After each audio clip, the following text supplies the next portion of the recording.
पूरे मध्य जी प्रदेश में बड़े नमस्कार, सभी तैयारी का के साथ। स्वागत है। जी सीएल भैया। गौतम जी प्रदेश महामंत्री बीएसपी से हमारे साथ हैं, जयेश कुमार जी वरिष्ठ पत्रकार, राघवेंद्र द्विवेदी जी वरिष्ठ पत्रकार और डॉक्टर आलोक पांडे विश्लेषक हमारे साथ में हैं। धीरे धीरे मौसम बदल रहा है, वातावरण जो सो रहा था अब आंख मल रहा है। क्यों? क्योंकि चुनाव करीब है। हम उपस्थित हैं एक बड़े विषय को लेकर। आखिर आकाश आनंद मध्य प्रदेश में कर क्या रहे हैं, और क्या ऐसा लग रहा है कि अपने को साबित करके वो मध्य प्रदेश में दिखाना चाहते हैं, ताकि यूपी में भी उनकी इजी एंट्री, जो कि है भी, लेकिन और अच्छी एंट्री हो जाए या दिखाई दे। नेशनल कोऑर्डिनेटर हैं वो बीएसपी के इस समय, और कहा जा रहा है कि मायावती जी जब बागडोर सौंपेंगी नई पीढ़ी को, तो उसमें आकाश आनंद जी का सबसे पहला नाम चल रहा है, ऐसा हमें बताया गया है। बहुत सारे लोग ऐसा बोलते भी, लिखा हुआ कहीं कहीं हमने पढ़ा भी ऐसा। क्या लेकिन आकाश आनंद वो जादू कर पाएंगे जो बीएसपी का एक जमाने में हुआ करता था, जो मायावती जी ने बनाया था? और मध्य प्रदेश ही क्यों आकाश आनंद के लिए वो क्यों गए मध्य प्रदेश? हमने देखा कि वहां जाकर उन्होंने एक बहुत बड़ी रैली की, रैली में भीड़ भी आई बहुत बड़ी तादाद में। बीएसपी मेरे ख्याल से ऑलमोस्ट मरणासन्न पड़ी हुई थी। भोपाल का कैडर, ग्वालियर, जबलपुर, इंदौर, मालवा का कैडर पूरा एक्टिव दिखा बीएसपी का हमें। तो मध्य प्रदेश में क्या कोई जान फूंकने की कोशिश है? क्या दलित वोटर्स को फिर से एकजुट करने की कोशिश है? क्या कोशिश है? कोई प्लान लेकर आए थे क्या आकाश आनंद मध्य प्रदेश के लिए? हम इसी पर चर्चा करेंगे इस समय। हमारे साथ में जो वरिष्ठगण लोग हैं, मैंने आपका परिचय कराया है। गौतम साहब, क्या जी। प्लान लग रहा है आपको इस समय आकाश आनंद जी का? और आपको कोई जिम्मेदारी तो मिली हुई होगी, कुछ सीख तो मिली हुई होगी, कुछ बताया होगा कि हमको क्या करना है। क्या प्लान है आपके बीएसपी के? क्योंकि इस वक्त तो वहां पर दो मुख्य पार्टियां हैं, बीजेपी और कांग्रेस, ठीक है। कहीं कहीं दूसरे चुनाव में आम आदमी पार्टी घुसते दिख रही है, लेकिन बीएसपी का पहली बार हमने कोई बड़ा हेडलाइन वाला कार्यक्रम देखा, जो कि आकाश आनंद का था। क्या प्लान है? मध्य प्रदेश में बहुजन समाज पार्टी काफी समय से, जब से पार्टी बनी है, पार्टी हमारे कार्यकर्ता ऑलरेडी सक्रिय हैं। और इस प्रदेश में दो दो सांसद भी जीते हैं, महापौर भी जीते हैं, 11-11 विधायक रहे हैं। तो हमारी पार्टी तो बहुत पहले से ही कार्यकर्ता सभी मजबूत है, आगे भी है पार्टी आगे। माननीय बहन जी के निर्देशन में सभी कार्यकर्ता दिन रात लगे हुए हैं। और 2023 का चुनाव बड़ी दमदारी से लड़ेंगे। 2023 का दमदारी से लड़ेंगे? तो पिछली बार हम्म। मुझे लगता है कि दो सीट हैं अभी आपकी मध्य प्रदेश में विधानसभा में, हम्म। तो यस। क्या वो दमदारी से नहीं लड़ पाए थे? नहीं, वो बात अलग है, दमदारी रिजल्ट बात है, लेकिन दमदारी से तो पहले भी लड़े थे, अभी भी लड़ेंगे। सीट के अलावा मैं आपको एक बात और बता दूं, जयेश कुमार जी हमारे साथ हैं। बहुजन समाज पार्टी देखो, राजनीतिक पार्टी के बाद में सामाजिक एक आंदोलन है। ठीक है ना, हम्म। सामाजिक महापुरुषों का ये आंदोलन है। और ये हम्म। महापुरुषों का आंदोलन हमारा समाज सेवा के लिए सदैव से अन्याय अत्याचार के विरोध में लड़ाई लड़ता रहा है, आगे भी लड़ते रहेंगे। माननीय बहन जी के आदेशानुसार अनुशासन में रहकर ये समाज की लड़ाई लड़ते हैं हमारे कार्यकर्ता, पहले से भी, अब आगे भी लड़ेंगे। ठीक, जयेश जी, जयेश जी, आपको आवाज आ रही है? चलिए मैं डॉक्टर आलोक पांडे से पूछता हूँ। डॉक्टर आलोक पांडे, चलिए आ गए जयेश जी। अनम्यूट कीजिए, अनम्यूट, अनम्यूट कीजिए।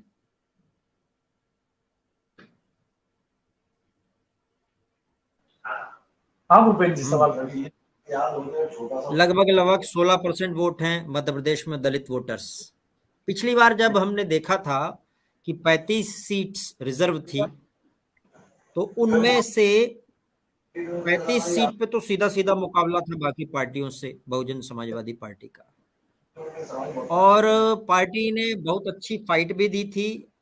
कुछ जगह तो देखा हमने कि मार्जिन घटाने में दूसरों के बहुत जबरदस्त इसने फाइट दी बीएसपी ने, लेकिन 2 सीट मात्र आई थी।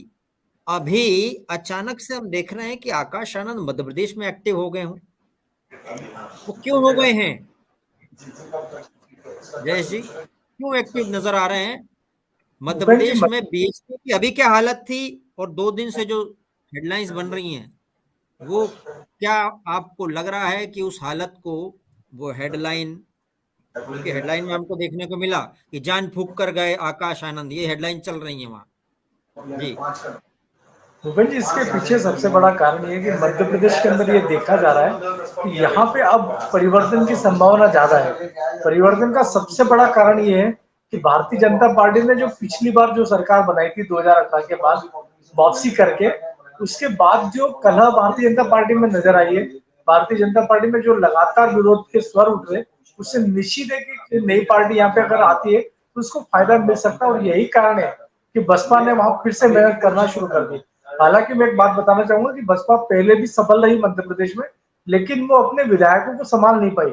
उसका मेन कारण ये था कि जब जीतने के बाद न उनको बराबर पार्टी द्वारा कभी ये पूछा गया कि वो क्या कर रहे हैं क्या नहीं कर रहे, और ना ही विलय के दौरान पूछा जाता कि किसका समर्थन करना है।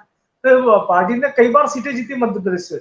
बसपा का ऐसा नहीं कि नई पार्टी के रूप में आ रही है, वो पहले भी जीते। ग्वालियर जैसे शहर में वो 2 सीट, 1 सीटें निकाल गए थे, एक मुरैना तरफ निकाल गए थे। तो ऐसा लगातार उनका लंबे समय से मध्य प्रदेश में वर्चस्व रहा है, हस्तक्षेप रहा है, लेकिन वो अपने विधायकों को जीतने के बाद संभाल नहीं पाती। एक इनकी कमजोरी है। दूसरी कमजोरी है कि मैंने बताया ना कि भारतीय जनता पार्टी में जो आपसी कलह हो रही, कलह यही है कि वहां 2 गुट हो गए, एक सिंधिया गुट अलग चल रहा है और दूसरा गुट जो है जिसको बोलते हैं पुरानी भाजपा, एक गुट उसका चल रहा है, उसको लेकर लगातार विरोध के स्वर है। तो मुझे जो लग रहा है कि राजनीति में ये देखा जा रहा है कि निश्चित ही अगर कोई अच्छी पार्टी से कोई अच्छा दमदार कैंडिडेट मिलता है तो उसको लड़ा करके वो सीट जीत सकते हैं। अभी बलवीर दंडोतिया को उन्होंने मुरैना में टिकट दिया दिमनी से, तो वो भी बसपा में पहले थे, फिर चले गए थे बसपा से, फिर बसपा में फिर लौटे, फिर उनको आज जो इन्होंने सूची जारी की 7 लोगों की, उसमें उनको टिकट दिया गया है। तो कारण यही है कि ये भी चाहते कि अपनी पार्टी का एक वर्चस्व या किसी भी तरह वापस मध्य प्रदेश में वापसी हो, और शायद यही कारण है कि ये रैली निकाली गई और नए तरीके से जान पार्टी में फूकी गई। जी भूपेश जी। डॉक्टर आलोक पांडे, जान फूकने की बात कर रहे हैं जयेश जी। अभी हमने देखा कि आकाश जी नेशनल कोऑर्डिनेटर हैं बीएसपी के, और ऐसा लग रहा है बहुत सारे खानों से, हमने भी कई बार प्रोग्राम में और आपने भी बोला कि मायावती जी जब तक नई पीढ़ी को आगे नहीं लाएंगी, उनका कुछ इस वक्त पार्टी में जान फूकते या जनाधार बढ़ते दिखाई नहीं देगा, और उनका जो बचा खुचा जनाधार है वो दूसरी पार्टी में चला जाएगा अगर कोई नई पीढ़ी नहीं आई तो। हमने उस वक्त आकाश आनंद का नाम भी लिया था, मुझे याद है आप भी साथ में थे उस समय। क्या आपको ये लग रहा है कि मध्य प्रदेश में या इधर उधर, मेरे ख्याल से 2-3 स्टेट और जाएंगे वो, ऐसा लग रहा है, अगर जैसे मध्य प्रदेश में उन्होंने अभी किया है, राजभवन के घेरने की तैयारी थी, वहां बहुत बड़ी भीड़ जुटाई है, तो आपको लग रहा है इधर उधर जितने भी प्रदेश में उनकी इस वक्त साख थोड़ी बहुत बची हुई है, राजस्थान में भी है, उसको रिवाइव करके यूपी में कोई ढंग की पोजीशन मायावती जी से मिल सकती है उनको, आकाश आनंद को? आपको ऐसा लग रहा है? क्या उनकी भी लॉन्चिंग की तैयारी है, ऐसा लग रहा है आपको? देखिए भूपेन जी, बसपा भारत की तीसरी सबसे बड़ी राजनीतिक पार्टी है, राष्ट्रीय पार्टी। बीजेपी, कांग्रेस, उसके बाद बहुजन समाज। 12 राज्यों में उसका 2% से लेकर 13% तक मत है। तो ये कहना कि आकाश आनंद जी को लॉन्च किया जा रहा है, मैं इससे सहमत नहीं हूँ। ऑलरेडी वो लॉन्च्ड है, अब वो बसपा में नंबर 2 है, तो आज की डेट में आप क्या लॉन्च करना है? ठीक है, हाँ, उनका जो कद है, उसकी जन स्वीकार्यता, उसको जो सत्ता का ट्रांसफर, मतलब अब देखिए जो क्षेत्रीय दल है उनमें सत्ता का ट्रांसफर ही होता है। जो क्षेत्रीय दल होते हैं या कह सकते हैं जो परिवारवादी दल है, उसमें कोई भारत में तो बीजेपी छोड़ के सारे दल परिवारवादी हैं, तो सत्ता का धीरे धीरे ट्रांसफर होता है, चाहे समाजवादी पार्टी हो, चाहे बसपा हो, चाहे कांग्रेस इवेंट हो, तो उसमें वो धीरे धीरे सत्ता का हस्तांतरण है। बहन मायावती जी उनको ट्रेन कर रही हैं, उन्हें उस जिम्मेदारी के लायक बना रही हैं या उस जिम्मेदारी का अनुभव करा रही है। लायक तो ऑलरेडी है मान लीजिए वो, तो मध्य प्रदेश में जाके कुछ करते हैं तो उसका मतलब ये नहीं है कि राहुल गांधी की तरह लॉन्च किए जा रहे हैं, वो ऑलरेडी लॉन्च है। राहुल गांधी जी 13 बार लॉन्च कर दिए गए और वो फेल हो गए। तो बहन जी शायद इसी बात से अलर्ट है कि उन्हें बार बार की रिलॉन्चिंग न करना पड़े। उत्तर प्रदेश जैसे राज्य पे काम करने के साथ साथ अन्य राज्यों का भी अनुभव हो। 12 राज्यों पर बसपा की पकड़ है, इसलिए बहुजन समाज पार्टी अपने एक नए नेतृत्व की तरफ जा रही है और बहन जी धीरे धीरे शायद पृष्ठभूमि की तरफ जाएंगी और आनंद जी जो है वो आगे निकल करके आएंगे। तो बीएसपी की रणनीति है। और मध्य प्रदेश में जैसा कि अभी जयेश भाई ने बताया, मध्य प्रदेश में बीजेपी अंतरकलह से जूझ रही है, तो 2 सीटों को कम से कम Bahujan Samaj party double digit तक तो लेके जाए। वो 10 से 100 के बीच में कुछ भी हो सकता है। अब हम कहते हैं 99-100 हो जाएंगे तो मुझे लगता है अच्छे होते हैं, लेकिन ये कहते हैं कि 25-30 सीटें 20 सीटें वो नहीं निकाल सकती या 15 सीटें नहीं निकाल सकती, ये भी कहना गलत होगा। बसपा में का मध्य प्रदेश में ठीक ठाक जनाधार है और दलित वोट तो 16% है। तो अगर एक बड़ा हिस्सा और याद रखिए, अगर दलित वोट जो है अगर बसपा एक्टिव दिखती है तो खट से चाहे किस पार्टी में गया हो वापस अपनी पार्टी में आ जाता है। इसी बात की चिंता भारतीय जनता पार्टी को है कि दलितों का स्थायित्व किया जाए, दलितों को एक जगह स्थिर किया जाए, लेकिन वो स्थिर नहीं होता। बहन जी अगर एक्टिव नहीं दिख रही, बीएसपी एक्टिव नहीं दिख रही, तो अन्य दलों में जाता है। आपको तो ये लग रहा है कि आकाश आनंद के एक्टिव दिखने से उनके जो कैडर के लोग हैं वो बने रहेंगे और जो उनका वोट खिसक रहा था वो नहीं खिसकेगा? नहीं, बिल्कुल। अगर बसपा पूरी पार्टी, खासकर आकाश आनंद या बहन जी या दोनों लोग मिलकर के एक्टिव दिखाई देते हैं राजनीति में, तो आप मान के चलिए कि दलित वोट पुनः वापस आएगा। न केवल दलित मत वापस आएगा, मेरा अपना मानना है दलित नेता भी दूसरी पार्टी से वापस आ जाएंगे। जैसे लगेगा कि जो बहुजन समाज पार्टी है वो अपने पुराने फॉर्म में आ रही है, तो आप देखेंगे पूरे भारत में जहां जहां तक बीएसपी है वहां के न केवल वोटर वापस आएंगे, मेरा अंदाजा ये है, मैंने कई बार सुना सपा में बसपा के नेता हैं, मैंने उनको स्पेशली सुना कि बस बहन जी अगर एक्टिव हो जाती हैं तो फिर पार्टी का कोई मतलब नहीं रह जाता।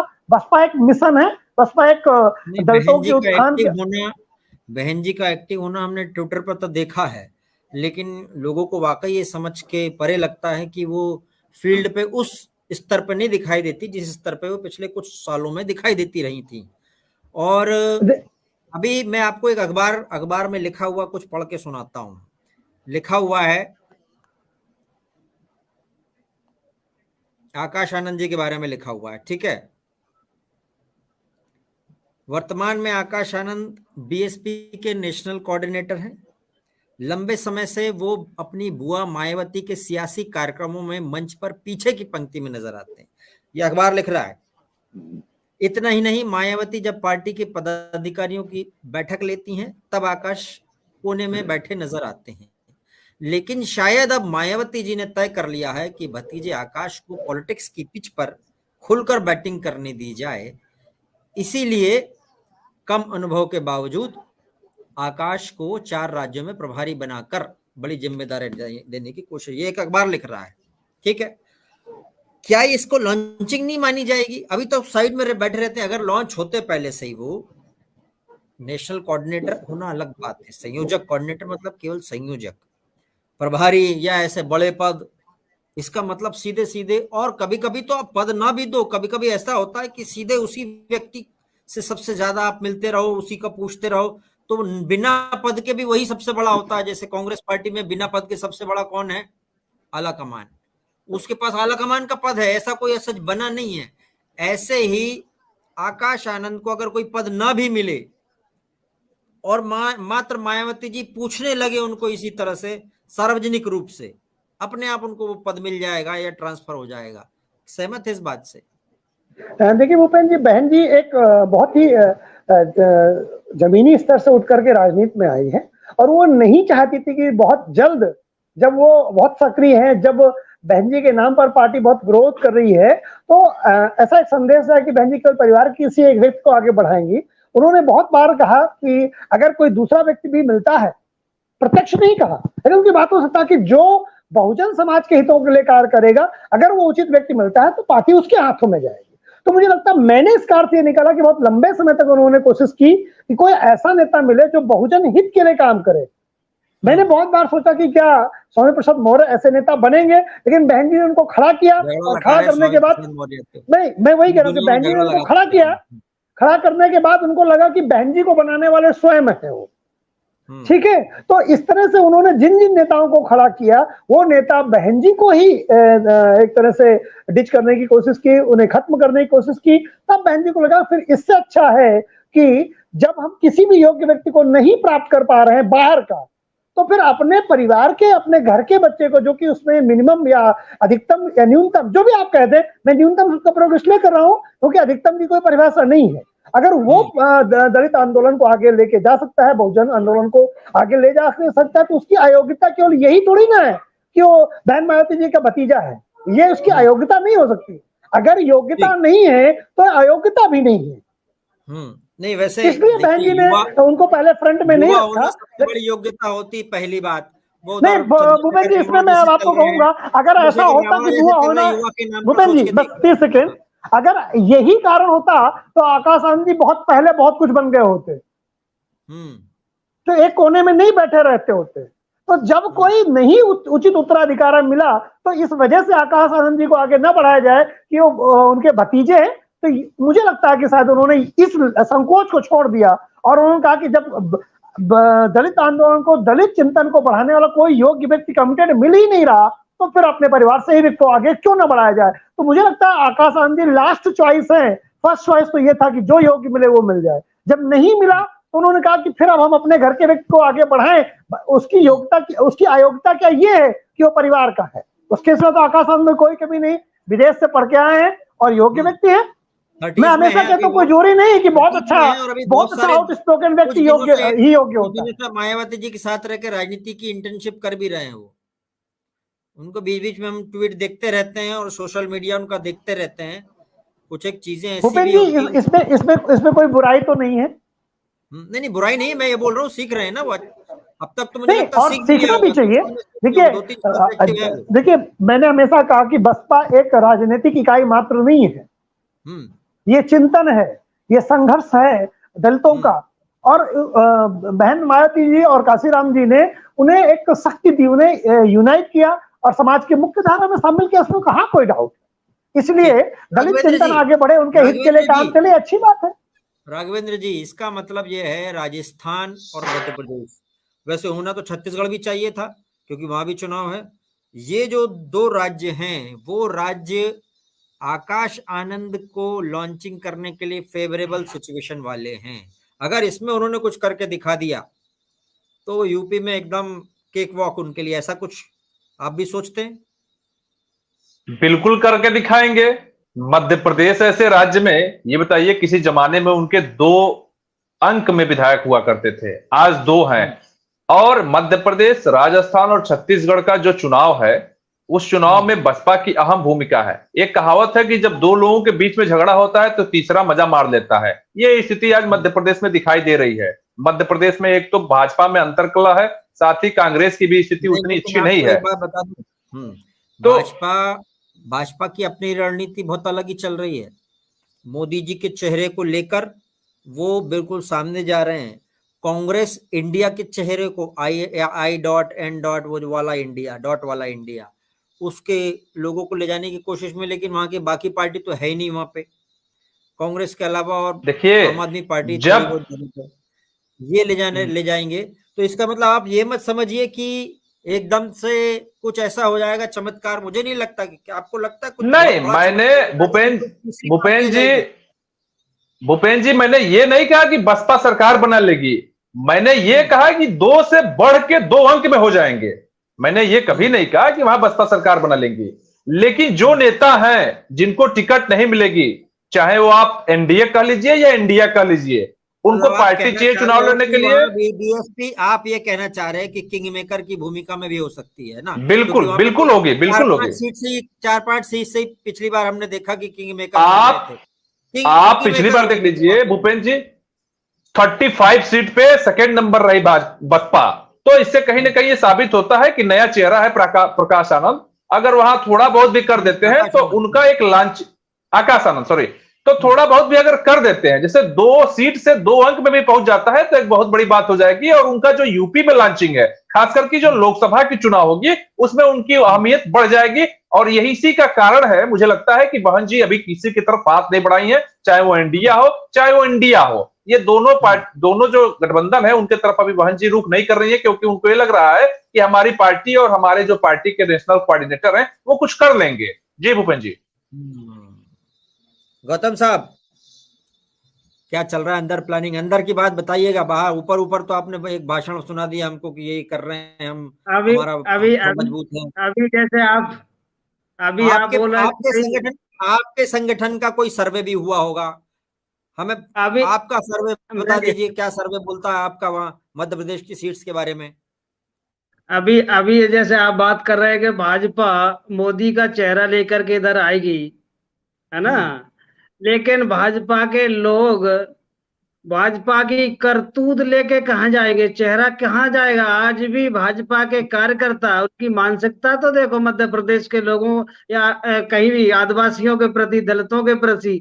आज आजादी के 75 वर्षों के बावजूद भी आज भी उनके लोग दलितों आदिवासियों के सर पे खड़े होकर बाथरूम कर रहे हैं। ये किसको कहाँ ले जाएंगे? उसके बाद क्या हुआ? उसके बाद कुछ हुआ? उसके बाद उसका रिएक्शन क्या हुआ? हमने तो देखा कि बुलडोजर से तोड़ दिया गया है उस व्यक्ति का घर, जिस व्यक्ति ने वो कार्य किया था। तोड़ दिया गया, जानवर होना भी नहीं चाहिए कहीं भी, किसी भी सभ्य समाज में ये शोभा भी नहीं देता और होना भी नहीं चाहिए। जहां उनके जानवर बनते हैं उसको तोड़ दिया गया, देखने के लिए, दिखावे के लिए तो तोड़ दिया गया, लेकिन सच्चाई उसका मकान नहीं तोड़ा गया। और उनके लोग, उनके समाज के लोग कितना उसको सहयोग दिया, उनके साथ में खड़े होगा। ये नहीं देखा कि भाई इसने कितना गलत काम किया, कितना घिनौना काम किया, लेकिन उसके सपोर्ट में कानून इसकी स्वीकार्यता नहीं देता। उसके बावजूद भी अभी सिंगरौली हमने देखा कि उसके बाद जिनके ऊपर ये कृत्य हुआ था, शिवराज सिंह चौहान जी ने, ने उसको बुला के, उस व्यक्ति को बुला के वहां पर बाकायदा उनके पैर प्रक्षालन बोलते हैं जिसको, पैर पखारना। नहीं तो आप क्या कहेंगे?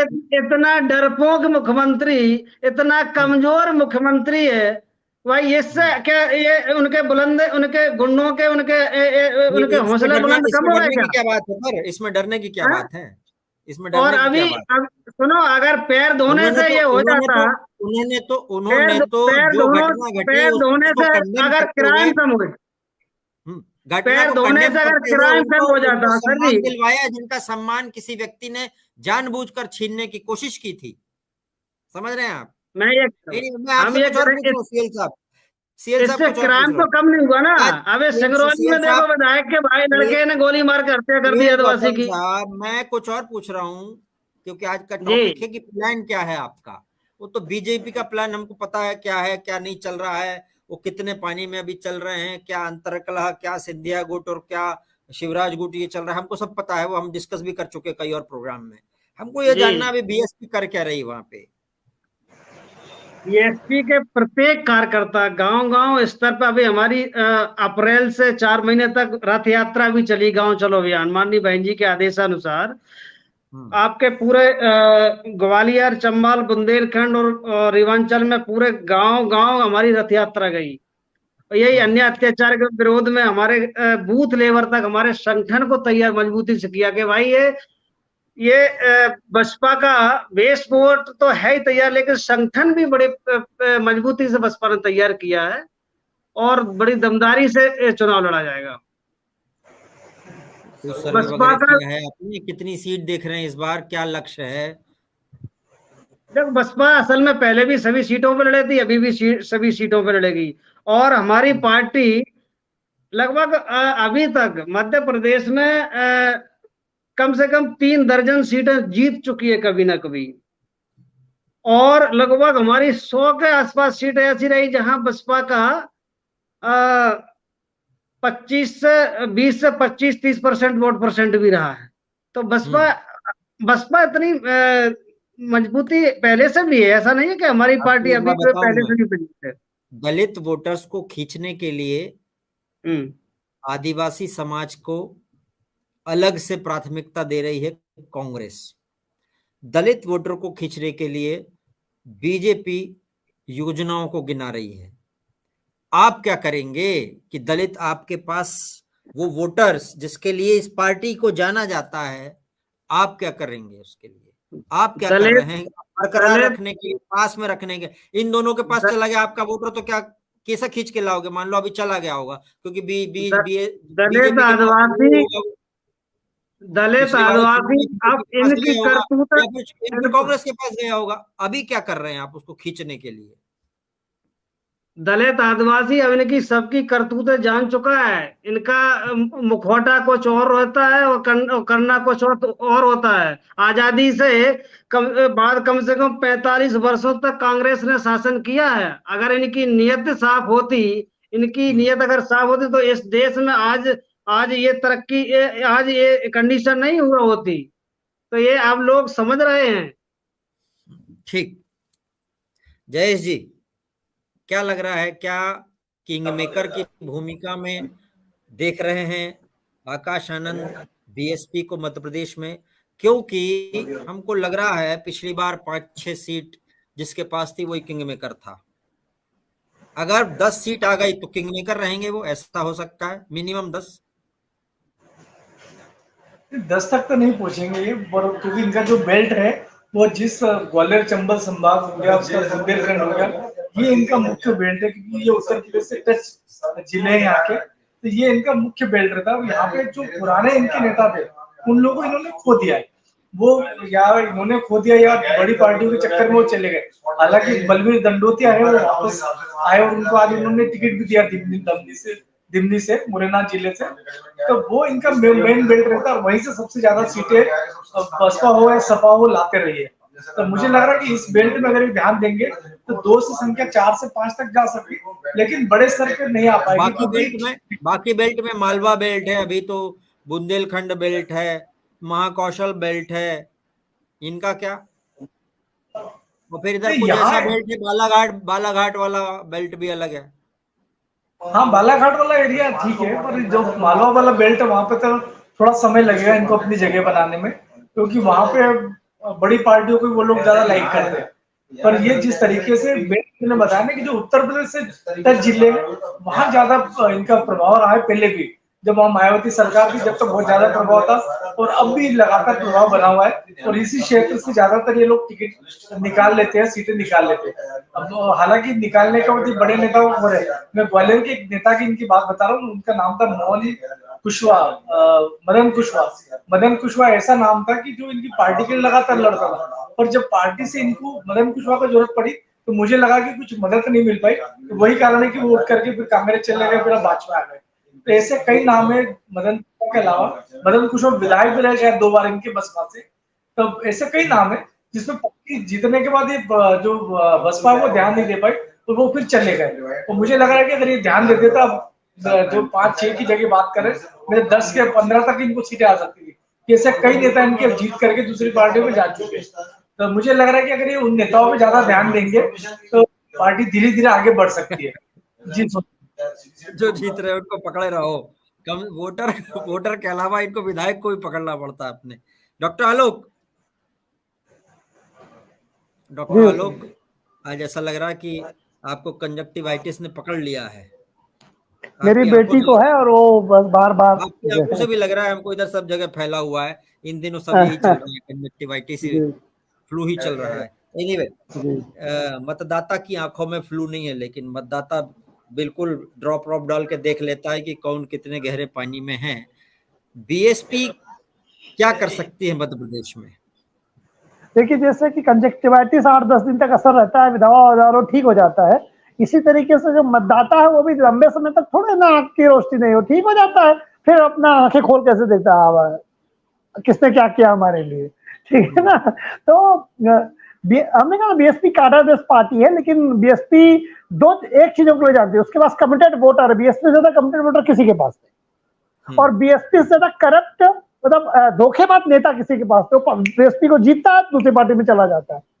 सबसे ज्यादा पार्टी छोड़ने वाले नेता बीएसपी में, बीएसपी जिनको खड़ा करती है वो छोड़ के चले जाते हैं, बीएसपी को एक पायदान की तरह उपयोग करते हैं। तो शायद बहुजन समाज पार्टी को अपने नेताओं को चुनने में ध्यान देखना होगा। उन लोगों को जरूर आगे बढ़ाएं जो संगठन में बहुत लंबे समय तक काम कर रहे हो, उन्हीं को टिकट दें। केवल ये ना देखें कि विजिबिलिटी आधार पर ही देखें, और जो आ जाए उनकी पैम्परिंग के उनको साथ जोड़ने की कोशिश करें, तो चीजें ज्यादा बेहतर हो सकती हैं। नेताओं को इसलिए भी नहीं, तो यूपी में तो भाई एक अपलोक लगता था बहन जी के ऊपर कि पैसा दो और टिकट लो। तो अगर पैसा दे के टिकट लेंगे तो पार्टी फिर वो पार्टी के लिए कमिटेड कहाँ होगा? दरी कोई बिछाए और सीट कोई और दूसरा ले जाए। तो उम्मीद है कि बहुजन समाज पार्टी इन अपनी कमियों पर भी ध्यान देगी और कम से कम अब उन लोगों को आगे बढ़ाएगी। जाते जाते हम वाइंड अप करने के दौर में मुझे एक सबसे बड़ी कमी नजर आ रही है, जो बीच में मायावती जी का कांटेक्ट, सक्रिय कांटेक्ट अपने मतदाता से, अपने चाहने वालों से छूटा है, वो दोबारा कनेक्ट होना जरूरी है। क्योंकि अगर कनेक्ट नहीं होगा तो लोगों को लगेगा बस ट्वीट पे ही रहते हैं, वो ट्वीट पे ही आती हैं। आजकल तो पोस्ट छोड़ने लगा है वो, एक्स, ट्विटर नहीं, क्या बोलते हैं उसको आजकल, एक्स आ गया ट्विटर की जगह। हाँ, तो उसी पे दिखाई देती हैं, लोग ऐसा सोचेंगे, या सोशल मीडिया पे ही दिखाई देती हैं। अगर वो ये भी कह दें कि भाई हमारा कोई प्रतिनिधि है, नई पीढ़ी है, तो भी मुझे लगता है उससे भी काम चल जाएगा। तो मुझे याद आ रहा है जाते जाते एक शेर कि आंख से ओझल मत हो, दिल से उतर जाएगा, वक्त का क्या है, भरता है, गुजरता है, गुजर जाएगा। इसीलिए भूपेंद्र जी आज आप आंख के उदाहरण दे करके हमारी आंख नम कर देंगे। नेता को कभी भी मतदाता या अपने चाहने वालों के आंखों से ओझल नहीं होना चाहिए। अरे बने रहो, पेपर में छपो, कहीं आर्टिकल में दिखो, ट्वीट में, ये सब ठीक है, लेकिन जगह जगह दिखना जरूरी है, फील्ड पे भी दिखना जरूरी है, काम करते हुए दिखाई भी देना जरूरी है। एक बार आपने भी कहा था कि नेता को जरूरी नहीं कि वो डिलीवरी कर दे और भूल जाए, डिलीवरी होते हुए दिखाई भी देना चाहिए उसको, राइट। देखिए जनता ये नहीं, भूपेंद्र, जनता जो वोटर होता है वो ये चाहता है कि नेता हमारे लिए लड़ रहा है कि नहीं, जीते हारे चलेगा, दिखाई दे, भले लड़ते हुए दिखना चाहिए, मिले, इससे उसको फील गुड मिलता जरूर कि भाई वो अगर मान लो कोई पुलिस वाला पकड़ लेगा, नेता थाने में पहुंच कर एक बार खड़ा हो गया उसके साथ, तो बोले देखो भैया उन्होंने पूरी कोशिश कर ली, अब नहीं हुआ काम तो अब क्या करें, सरकार तो उनकी है नहीं है। जो व्यक्ति साथ में खड़ा रहता है, चाहे कोई पार्टी हो, बीएसपी हो, बीजेपी हो, कांग्रेस हो, या आजकल घुसने की कोशिश कर रही है जो पार्टी आम आदमी पार्टी, और इधर तो यूपी में हम दूसरा देख रहे थे, चंद्रशेखर रावण कोशिश कर रहे थे अपने आप को बनाने के, लेकिन बन नहीं पाए, न बन पाएंगे ऐसा लगता है उनकी करतूतों से। देखिए एक बात समझ लीजिए, बहन जी दलितों की देवी है, नेता नहीं, और चंद्रशेखर रावण नेता बनना चाहते हैं। दलितों के अंदर नेता नहीं, भगवान का स्थान नेता नहीं ले सकता। तो बहन मायावती और काशीराम जी ईश्वर तुल्य हैं दलितों के लिए। मैं एक उदाहरण बता देता हूँ दलितों का ही। मेरे गांव में वोटिंग पड़नी शुरू हुई, तब बैलेट पेपर की जगह पर जो पैड से वोटिंग शुरू हुई, जो अभी पड़ता है वीवीपैट से। तो मेरे गांव में एक महादलित परिवार के एक भूरे भैया हैं, उनकी वाइफ थी, वो मेरे आगे खड़ी थी वोट देने के लिए। उनको हमें और बहुत वृद्ध थी, अनएजुकेटेड है, जमादार की वाइफ थी, तो है मतलब, तो आज भी वो है, जीवित है।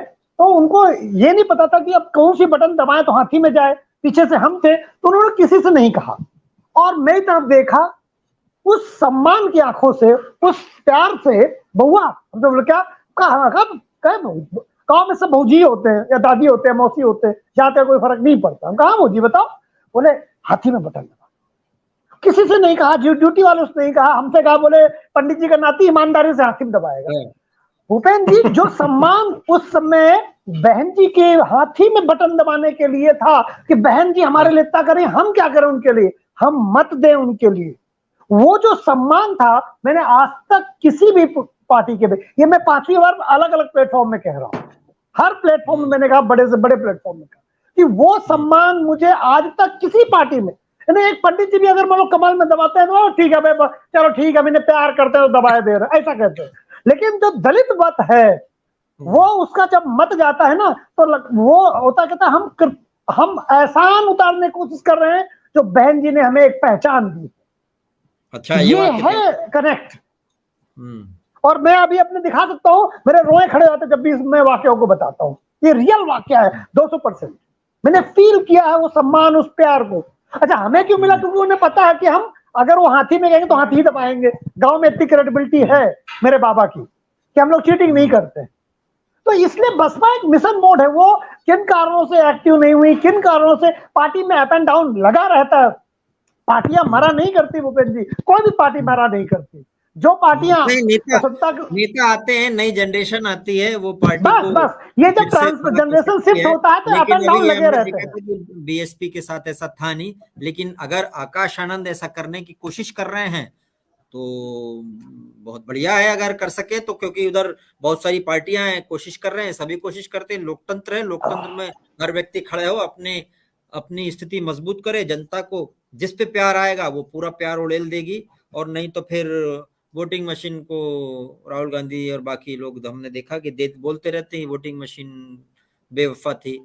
अब क्या होता है, कहीं पे बीज अरे भूपेंद्र जी, राहुल गांधी की बात क्या करो, देखो तो संसद में मोहब्बत लुटा रहे थे फ्लाइंग किस करके, उनकी बातें ना किया करो, है ना। उनकी मोहब्बत तो भाई, मोहब्बत की दुकान खोले थे और दुकान का सामान संसद में लुटाया है। मैंने एक स्पेशल रिपोर्ट लेकर आया हूँ इस पे, मोहब्बत की दुकान पे, कल देखिएगा। जी बिल्कुल, हम भूपेंद्र जी कह रहे हैं, भूपेंद्र जी मोहब्बत की दुकान जो है बाहर खोले थे और सामान लुटा दिया संसद के अंदर जा करके, है ना। हमने मोहब्बत का घर देखा है, ये दुकान बनाते हैं, मोहब्बत बेच रहे हैं, और वहां तो संसद फ्री में बेचा है। तो राहुल गांधी के से तो अच्छा हम लोग आकाश आनंद जी पे बात करें। और तो 13 बार के दागे में 13 बड़ा अशुभ अंग होता है, भारत में माना जाता है, ठीक है। तो 13 बार दागे जा चुके, अभी तक उनका रॉकेट लॉन्चर नहीं होता, उनके लिए क्या कहें।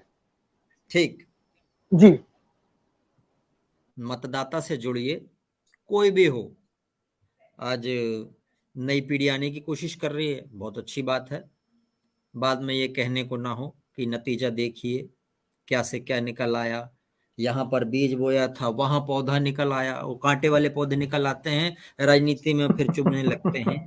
इसलिए सूप पीना तो आ सकते हैं मेरे पास। नहीं, हमने ये सुनाया इसलिए कि जयेश जी बोल देते कि लास्ट में जाते जाते एक शेर उनके बोलने के पहले सुना दिया हमने, अब नहीं बोल सकते जयेश जी। अभी जयेश जी अनम्यूट कीजिए, अनम्यूट। आपके साथ अनिवार्यता है कि आप शुरू में मुझे समझ में आ गया। जरा सूप पे भी एक शेर बता दीजिए। नहीं तो सूप में तो आप खुद ही बोलते हो, सूप क्या बोलते थे, चल नहीं बोले, क्या बोलते थे आप? सूप तो सूप बोले, चल नहीं का बोले, जेब में 72,000 छेद। हाँ